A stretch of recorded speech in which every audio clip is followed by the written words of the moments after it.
So this speaks to kind of the ancestral piece, the inherited pieces, right? Tied to this idea that historically,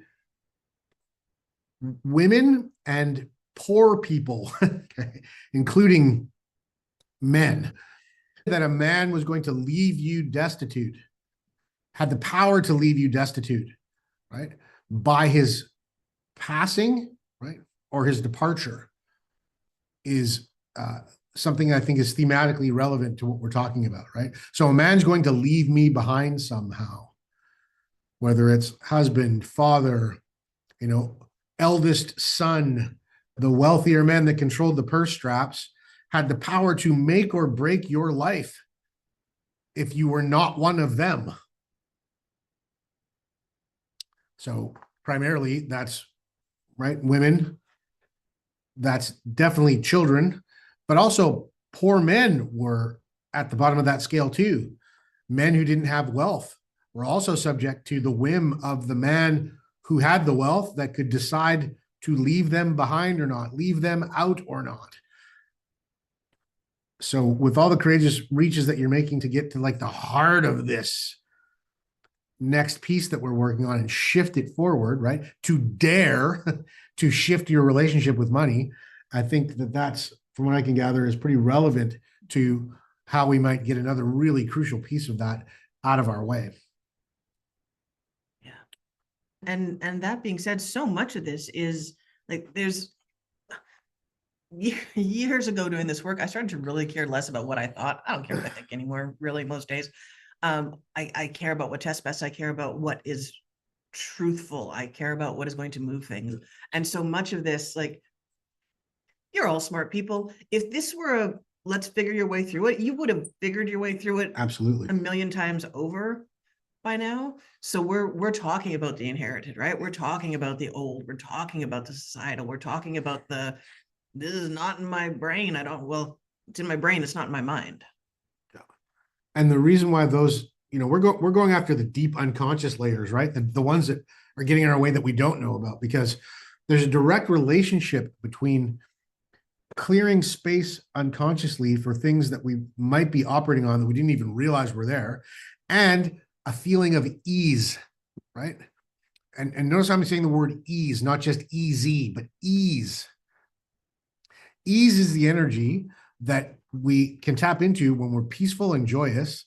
And it's the thing that makes doing things that might be hard full and pleasurable, right?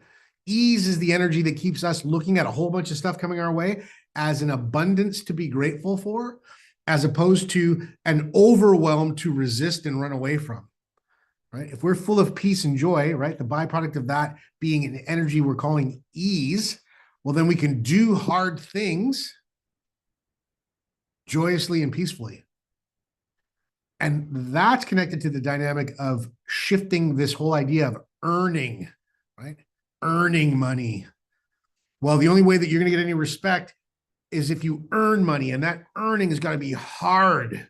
You've got to work hard to earn that money. You've got to give and sacrifice to earn that money, right?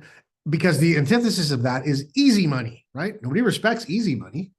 You can have a lot of easy money, but people will look down on you in a lot of ways. Well, you were born with it, or someone handed it to you, or you won it, or you did underhanded things, you stole it from other people. That's easy money, right? And that's kind of why we're damned if we do or damned if we don't on this topic. That's why no money is a burden and lots of money is a burden.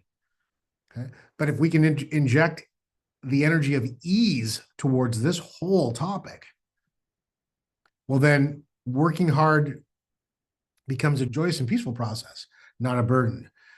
Having money flow to you with lots of good intention and alignment isn't easy money, right? You still showed up, you still were of service, you still provided value, but the money and the opportunities to do those things came to you without struggle and pain, right? Without sacrifice, ultimately. So that's why we're getting to these layers, right? I've had lots of money in my life and no money in my life at different times. And there are pros and cons to both sides of that coin.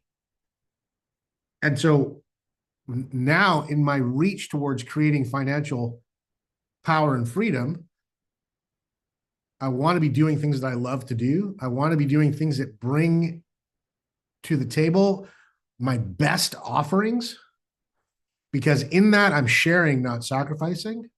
And I don't just want to have a lot of money and financial freedom. I want to enjoy getting there.